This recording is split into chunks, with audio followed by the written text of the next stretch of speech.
Hello बच्चों, पिछले lecture में हम लोगों ने फाइलम टीनोफोरा की डिटेल स्टडी कर ली थी। अब इस लेक्चर में हम लोग फाइलम प्लेटीहेल्मिन्थीस के बारे में देखते हैं कि फाइलम प्लेटीहेल्मिन्थीस के जनरल फीचर्स क्या होते हैं और उनको कितने क्लासेस में क्लासीफाइज किया गया है। फाइलम प्लेटीहेल्मिन्थीस को कॉमनली फ्लैटवर्म कहा जाता है। इनकी जो बॉडी होती है वो डोर्सोवेंट्रली फ्लैटेंड होते हैं। इनका जो टर्म है प्लेटीहेल्मिन्थीस, इसको किसने दिया था? गेगन-बाउर ने दिया था। इनकी बॉडी डोर्सल भी होती है, डोर्सल साइड भी होता है, वेंट्रल साइड भी होता है। डोर्सो वेंट्रली फ्लैटेंड होते हैं, यानी कि दोनों साइड से फ्लैट होते हैं। इसलिए डोर्सल फ्लैट साइड पे मेल रिप्रोडक्टिव स्ट्रक्चर प्रेजेंट होता है और जबकि वेंट्रल साइड पे फीमेल रिप्रोडक्टिव स्ट्रक्चर प्रेजेंट होते हैं। इनके कुछ कैरेक्टरिस्टिक्स फीचर है। इनमें जो सिमेट्री होता है बाइलेटरल सिमेट्री होता है। इनमें level of organization organ level का होता है। ये ट्रिप्लोब्लास्टिक होते हैं। इनमें 3 जर्म लेयर होता है। ये एसेलोमेट होते हैं, यानी कि इनमें स्पेस नहीं प्रेजेंट होता। इनके जो स्पेस होते हैं वो पैरेन्काइमा और मेसेनकाइमा सेल से भरे हुए होते हैं। इनका बॉडी प्लान जो होता है ब्लैंड शेक होता है। ये फ्री लिविंग भी हो सकते हैं, पैरासिटिक फॉर्म भी हो सकते हैं। फ्री लिविंग फॉर्म में टर्बुलेरियंस आते हैं, पैरासिटिक फॉर्म में ट्रिमेटोडा और कैस्टोडा आता है। टर्बुलेरियंस जो होते हैं उसके एग्जाम्पल है प्लेनेरिया, जिसको डुजेसिया भी कहते हैं। ये इसके पास हाई पावर ऑफ रीजनरेशन होता है। ट्रिमेटोडा में फ्लक्स आते हैं जो कि इक्टो और इंडोपैरासाइट हो सकते हैं। कैस्टोडा में ट्रिपॉर्म आता है जो कि मोस्टली इंडोपैरासाइट्स होते हैं। फर्स्ट टाइम इसमें सिविलाइजेशन देखा गया। सिविलाइजेशन का मतलब होता है हेड का डेवलपमेंट सबसे पहले इसी फाइलम में देखा गया है।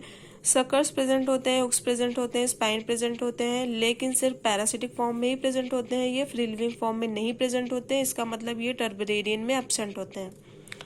इनमें जो डाइजेशन होता है, डाइजेस्टिव सिस्टम होता है, वो इनकम्प्लीट होता है। इनमें जो सेंस ऑर्गन होते हैं वो सिर्फ फ्री लिविंग फॉर्म में पाया जाता है, यानी कि ट्यूबेरेलियंस में पाया जाता है, जिसमें कि टैंगो, कीमो और फोटो रिसेप्टर प्रेजेंट होते हैं। इनमें जो सेंस ऑर्गन होता है एब्सेंट होता है पैरासिटिक फॉर्म में, क्योंकि पैरासिटिक फॉर्म में सेंस ऑर्गन की जरूरत ही नहीं होती है। इसमें जो स्क्रिस्टी सिस्टम होता है वो निमेटो प्रोटोनिफ्रीडिया होता है, जिसको सोलेनोसाइट्स भी कहते हैं और फ्लैम सेल भी कहा जाता है। इनमें जो नर्वस सिस्टम होता है वो लेडर लाइक होता है। बहुत इंपॉर्टेंट है, ये पूछा जाता है सवाल कि लेडर लाइक नर्वस सिस्टम किस में प्रेजेंट होता है। तो फाइलम प्लेटीहेल्मिन्थीस के मेंबर्स में प्रेजेंट होता है, जिसमें कि नर्व कॉर्ड होता है और गैंग्लिया होता है। इनमें जो फर्टिलाइजेशन होता है वो इंटरनल होता है। सेल्फ फर्टिलाइजेशन भी हो सकता है, क्रॉस फर्टिलाइजेशन भी हो सकता है। स्यूडो सेगमेंटेशन इसमें प्रेजेंट होता है, जिसको स्यूडो मेटामेराइजेशन भी कहते हैं। इनमें जो डेवलपमेंट होता है वो डायरेक्ट भी होता है, इनडायरेक्ट भी होता है। डायरेक्ट किस में होता है? फ्री लिविंग फॉर्म में होता है, जो कि जिसमें कि लार्वा नहीं बनते हैं। और इनडायरेक्ट किस में होता है? पैरासिटिक फॉर्म में होता है, जिसमें कि लार्वा बनते हैं। जैसे कि 2 एग्जाम्पल हमने लिया है फैसियोला और टीनिया के बारे में। फैसियोला में 5 लार्वल स्टेज होते हैं, जबकि टीनिया में 2 लार्वल स्टेज होते हैं। जैसे कि पहला होता है ऑन्कोस्फीयर टीनिया में, जिसको हेक्साकैन कहते हैं, जो कि इन्फेक्शियस होता है पिग के लिए, पिग यानी कि सुअर के लिए। और सिस्टिसर्कस लार्वा होता है, जिसको ब्लैडर फॉर्म कहते हैं, ये कि मैन के लिए इन्फेक्शियस होता है। इनमें 5 लार्वल स्टेज होते हैं, मीरासीडियम, स्पोरोसिस्ट, रेडिया, सर्सेरिया और मेटासर्सेरिया। कभी कभी इसका सीक्वेंस पूछा जाता है कि 5 लार्वल फॉर्म का सीक्वेंस क्या होता है, तो उसको याद करने के लिए एक ट्रिक है, जैसे कि मिस रेशमा। मिस रेशमा से आपको याद हो सकता है मिस का MI जो होता है वो मीरासीडियम है। C की जगह S हो जाएगा, तो S का मतलब होता है स्पोरोसिस्ट। रेशमा में रे जो होगा वो रेडियल लार्वा और सी जो होगा सर्सेरिया लार्वा, और माँ का मतलब होता है मेटासर्सेरिया लार्वा। इस प्रकार से फैसियोला के 5 स्टेजेस के लार्वल फॉर्म याद हो जाएंगे आपको। उसके बाद देखते हैं प्लेटीहेल्मिन्थीस के क्लासिफिकेशन को।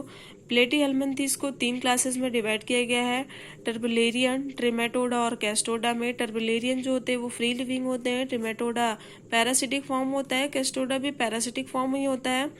टर्बुलेरियन में नॉर्मली इनको क्या कहा जाता है? प्लेनेरियस कहा जाता है। ट्रिमेटोडा को फ्लक कहा जाता है और कैस्टोडा को टैपवॉर्म कहा जाता है। टर्बुलेरियंस के कौन कौन से फीचर होते हैं? ये सारे के सारे फ्री लिविंग होते हैं, जबकि ट्रिमेटोडा जो होते हैं वो एक तो इंडोपैरासाइट होता है और कैस्टोडा जो होता है वो सारे के सारे इंडोपैरासाइट होते हैं। टर्बुलेरियंस में ये नॉन पैथोजेनिक होते हैं, जबकि ट्रिमेटोडा और कैस्टोडा पैथोजेनिक होते हैं। टर्बुलेरियन की बॉडी जो होती है वो अनसेगमेंटेड होती है और ट्रिमेटोड की भी बॉडी अनसेगमेंटेड होती है, लेकिन कैस्टोडा के मेंबर्स में सीडो सेगमेंटेशन देखा जाता है। टर्बुलेरियंस में जो इपिथेलियल सेल होते हैं उनकी जो बॉडी वॉल होता है वो सिंसिशियल टाइप का होता है, जबकि ट्रिमेटोडा और कैस्टोडा भी सिंसिशियल टाइप के होते हैं, लेकिन इसमें सीलिया और रैपिडिटीज एब्सेंट होता है। जबकि टर्बुलेरियंस में सीलिया भी होता है और रैपिडिटीज भी प्रेजेंट होते हैं। टर्बुलेरियंस में सकर एब्सेंट होता है, जबकि ट्रिमेटोडा में सकर प्रेजेंट होता है। कैस्टोडा में सकर के साथ साथ हुक्स भी प्रेजेंट होते हैं। टर्बुलेरियंस में सेंस ऑर्गन प्रेजेंट होता है, लेकिन ट्रिमेटोडा और कैस्टोडा में सेंस ऑर्गन एब्सेंट होता है। टर्बुलेरियन का जो डेवलपमेंट होता है वो डायरेक्ट होता है, और जो ट्रिमेटोडा और कैस्टोडा में डेवलपमेंट होता है वो इनडायरेक्ट होता है, यानी कि लार्वा इसमें बनती है। टर्बुलेरियंस में ये डिसीज काज नहीं करता, जबकि जो ट्रिमेटोडा होता है वो सैंगिवोरस होते हैं और जो कैस्टोडा होता है वो पैथोजेनिक होते हैं। अब आते हैं इसके एग्जाम्पल के बारे में स्टडी करते हैं।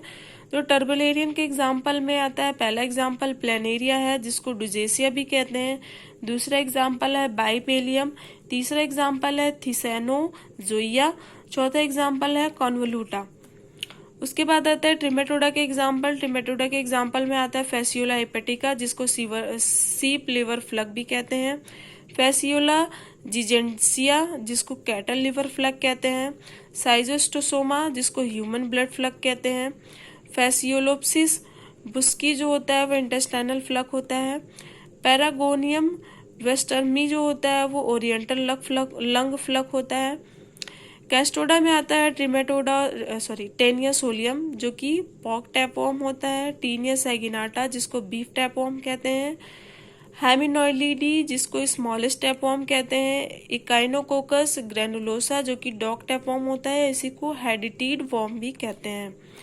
इस तरीके से फाइलम प्लेटीहेल्मिन्थीस कंप्लीट करते हैं, और फाइलम प्लेटीहेल्मिन्थीस कंप्लीट करने से इस वीडियो को भी हम एंड करते हैं, और अगली वीडियो में हम लोग फाइलम एस्कीहेल्मिन्थीस के जनरल फीचर्स और क्लासिफिकेशन की स्टडी करेंगे। Thank you.